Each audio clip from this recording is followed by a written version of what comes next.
গতকাল যখন প্রহসনের, গতকাল না, গত 17 তারিখে যখন প্রহসনের বিচারে শেখ হাসিনার ফাঁসির সাজা শুনে হাততালির বন্যা বয়ে যাচ্ছে বাংলাদেশের আন্তর্জাতিক অপরাধ ট্রাইব্যুনালের আদালত কক্ষে, তখন ভারতের সেনাপ্রধান জেনারেল উপেন্দ্র দ্বিবেদী এক ভাষণে একটি পরিচিত ডায়ালগ একটু পাল্টে নিয়ে বললেন, অপারেশন সিন্দুর তো সির্ফ টেলার হ্যায়। এর পরের বাক্যটি তিনি উচ্চারণ না করলেও বুঝতে কারো বাকি থাকে না, সেটা হলো, পরের লাইনটা হচ্ছে পিকচার আবি বাকি হ্যায়। কোন প্রসঙ্গে বলেছেন তিনি একথা? গত 10 নভেম্বরে দিল্লিতে লালকেল্লার কাছে যে ভীষণ বিস্ফোরণ হয়েছে সেই প্রসঙ্গে অপরাধীর শাস্তি দিতে যে ভারত বদ্ধপরিকর সেটা বোঝাতেই তিনি বলেছেন এই কথাটি। আপাতভাবে তার নিশানায় পাকিস্তান, কিন্তু শুধু পাকিস্তান নয়, যারাই আছে, যে দেশ আছে এই নাশকতামূলক ঘটনার পেছনে, তাদের সবাই আছেন ভারতের সেনাপ্রধানের নিশানায়। আর এইখানে উঠে এসেছে আমাদের পূর্ব প্রান্তের প্রতিবেশী বাংলাদেশের নাম।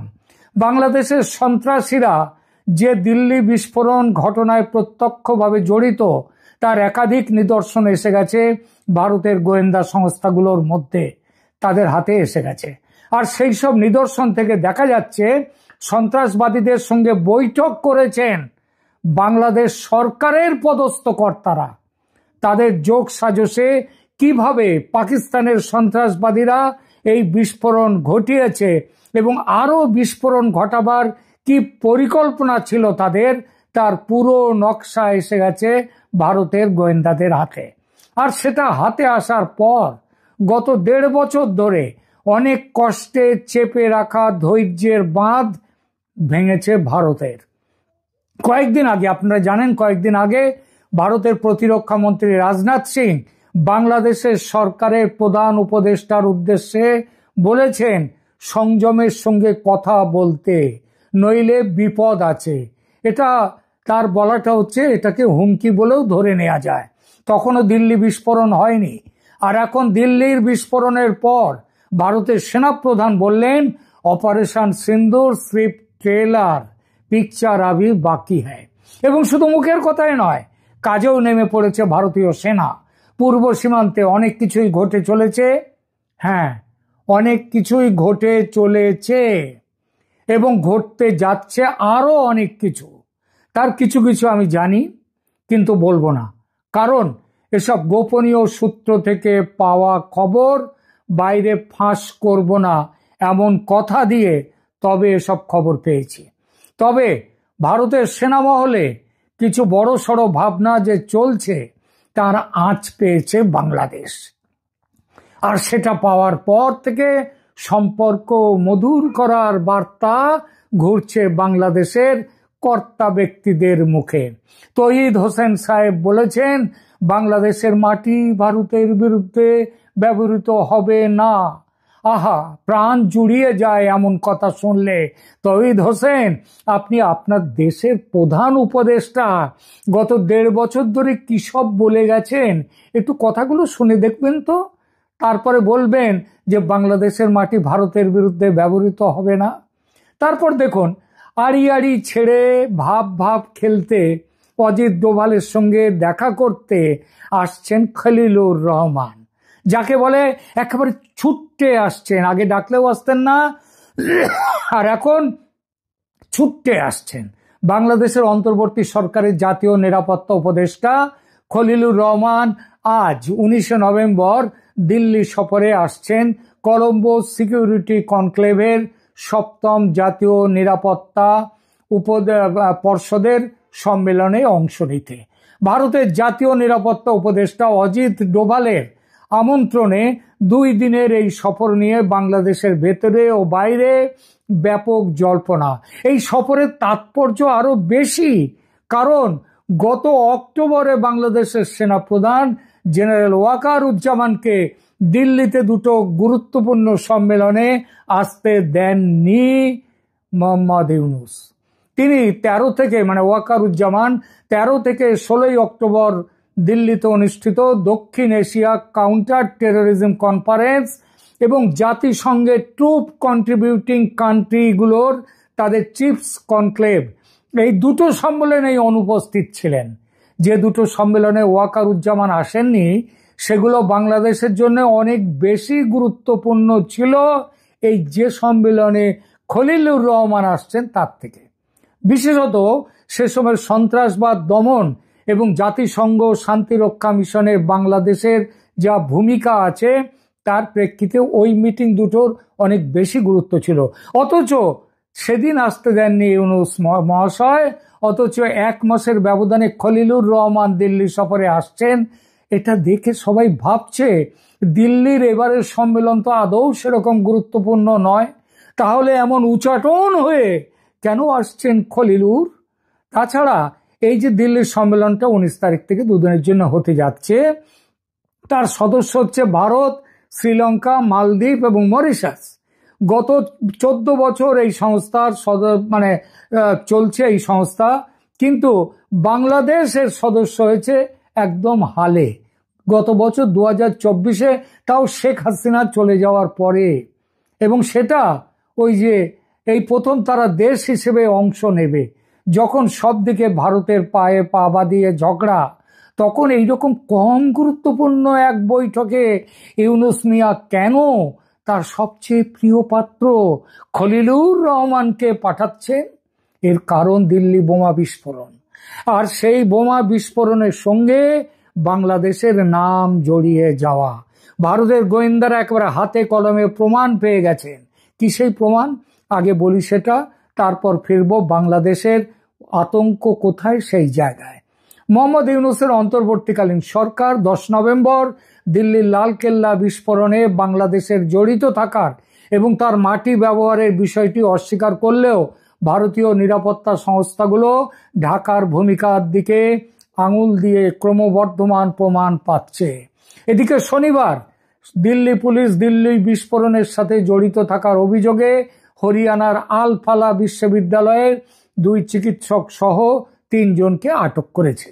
দিল্লি পুলিশ কর্মকর্তাদের মতে ইউজিসি এবং এনএএসি কর্তৃক চিহ্নিত অনিয়মের অভিযোগে আল ফালা বিশ্ববিদ্যালয়ের বিরুদ্ধে 2টি পৃথক এফআইআরও দায়ের করা হয়েছে। লালকেল্লা বিস্ফোরণের ঘটনায় বহু গোয়েন্দা সংস্থার তদন্ত চলমান থাকার মধ্যে এই আটক এবং নতুন ফৌজদারি মামলাগুলো এসে গেল, যেখানে 13 জন নিহত এবং বিশ্ববিদ্যালয়ের সাথে যুক্ত ব্যক্তিদের কার্যকলাপ সম্বন্ধে একাধিক সংস্থা তদন্ত করছে। সন্ত্রাসবাদীদের পথ অনুসরণ করার সময় ভারতীয় সংস্থাগুলো দেখেছে যে দিল্লি বিস্ফোরণের সূত্রগুলো পাকিস্তান এবং বাংলাদেশের মধ্যে একেবারে গভীরভাবে জড়িয়ে। সংস্থাগুলো, এই ভারতের গোয়েন্দা সংস্থাগুলো বিস্ফোরণের কয়েকদিন আগে তারা জানতে পেরেছে, বিস্ফোরণের কয়েকদিন আগে লস্কর-ই-তৈবা শীর্ষ কমান্ডার সাইফুল্লাহ সাইফের বাংলাদেশ সরকারের কর্মকর্তা এবং সন্ত্রাসী কর্মীদের সাথে বৈঠক হয়েছে।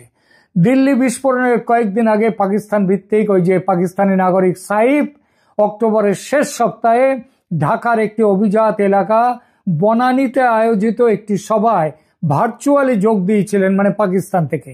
সাইফ পাকিস্তান থেকে ভার্চুয়ালি সভায় যোগ দিলেও বাংলাদেশের 7 জন ব্যক্তি সশরীরে ওই সভায় যোগ দিয়েছিলেন। এরা কারা?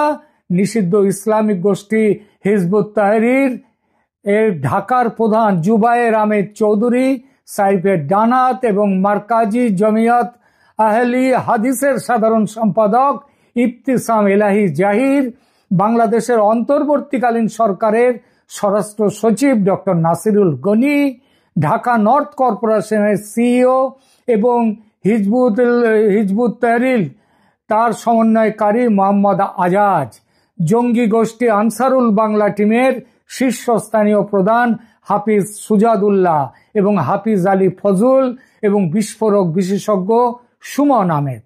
বৈঠকে সাইফ এই দলটিকে ভারতে বড় আকারের সন্ত্রাসী হামলা চালানো এবং পাকিস্তান ভিত্তিক লস্কর-ই-তৈবার কাছ থেকে তাদের সহায়তা পাওয়ার বিষয়ে অপারেশনাল নির্দেশ দিয়েছিলেন। তবে অবাক করার বিষয় ছিল বাংলাদেশ সরকারের কর্মকর্তা, সরকারি কর্মকর্তা মিস্টার গনি এবং মিস্টার আজাজের এই সভায় উপস্থিত থাকা। উভয়েই বেসামরিক কর্মচারী সাইফ তাদের সাথে একসাথে কাজ করার পরিকল্পনা নিয়ে আলোচনা করেছিলেন। সূত্র বলছে যে বৈঠকের পরে বিস্ফোরক বিশেষজ্ঞ সমেত একটি দল নভেম্বরের গোড়ার দিকে মুর্শিদাবাদ হয়ে ভারতে ঢোকে। পশ্চিমবঙ্গ এবং দেশের অন্যান্য অংশে সন্ত্রাসী হামলা চালানোর জন্য তারা বিভিন্ন লোকদের প্রশিক্ষণ দেওয়ার কাজ নিয়ে এসেছিল। মুর্শিদাবাদে তাদের সকলকে ইখতিয়ার নামে একজন বাংলাদেশি নাগরিকের সেফ হাউসে রাখা হয়েছিল বলে জানা যাচ্ছে, যিনি তার দেশের গোয়েন্দা শাখার কর্মকর্তা হত্যার অভিযোগে পলাতক ছিলেন। মুর্শিদাবাদে তার একটি সেফ হাউস রয়েছে যা নিয়মিতভাবে এবিটি সদস্যরা মানে আনসারুল বাংলা টিম তারা ব্যবহার করে। সূত্র জানায় ইখতিয়ারের ভূমিকা এখন পর্যন্ত কেবলমাত্র ছিল রসদ সরবরাহ এবং অন্য দেশ থেকে আসা ব্যক্তিদের থাকার ব্যবস্থা করা, কিন্তু ভারতীয় সংস্থাগুলো দিল্লি বিস্ফোরণের সাথে তার বৃহত্তর ভূমিকা এবং যোগসূত্রের জন্য প্রমাণ পেয়েছে। তদন্তকারী সংস্থাগুলো সন্ত্রাসীদের পথ খুঁজে বের করার জন্য ইতিমধ্যে মুর্শিদাবাদে পৌঁছেছে এবং বাংলাদেশের রাজশাহী হয়ে ভারতের মুর্শিদাবাদে যারা সীমান্ত অতিক্রম করে এসেছে তাদের তল্লাশি করা শুরু করেছে। নিরাপত্তা সংস্থাগুলো জানিয়েছে যে দিল্লি বিস্ফোরণের 10 দিন আগে 30 অক্টোবর পাকিস্তানের খাইরপুর তামিওয়ালিতে এক সমাবেশে সাইফ বলেছিলেন, হাফিজ সাইদ অলস বসে নেই, হাফিজ সাইদের ডান হাত জাহির বাংলাদেশে আছে, সে বাংলাদেশের মধ্য দিয়ে ভারতে আক্রমণ করার প্রস্তুতি নিচ্ছে। লস্কর কর্মীরা ইতিমধ্যেই পূর্ব পাকিস্তানে সক্রিয়, পূর্ব পাকিস্তানে মানে আমি বাংলাদেশ কথাটা বললাম না, সেখানে সক্রিয় রয়েছে এবং ভারতকে অপারেশন সিন্দুরের জন্য জবাব দেওয়ার জন্য প্রস্তুতি নিচ্ছে। এখন আমেরিকা নাকি তাদের সাথে আছে, সুতরাং তারা আবার বাংলাদেশ এবং পাকিস্তানকে কাছাকাছি নিয়ে আসছে। বাংলাদেশের অন্তর্বর্তীকালীন সরকারের পররাষ্ট্র উপদেষ্টা মোহাম্মদ তৌহিদ হোসেন এই প্রতিবেদনগুলি প্রত্যাখ্যান করেছেন এবং ভারতের বিরুদ্ধে বাংলাদেশের মাটি ব্যবহার করার যে কথা বলা হচ্ছে সেটা অস্বীকার করেছেন। কিন্তু বাংলাদেশের বিভিন্ন নেতা, উপনেতা, উপদেষ্টা, অপদেষ্টা যারা প্রধান উপদেষ্টা বা প্রধান অপদেষ্টা ভারতের বিরুদ্ধে এমন সব কথা বলেছেন ও কাজ করেছেন যেগুলো দেখলে তৌহিদ হোসেনের এই অস্বীকৃতির কানাকড়ি ও দাম থাকে না। আর এখানেই আতঙ্ক চেপে বসেছে ইউনূসের মাথায়।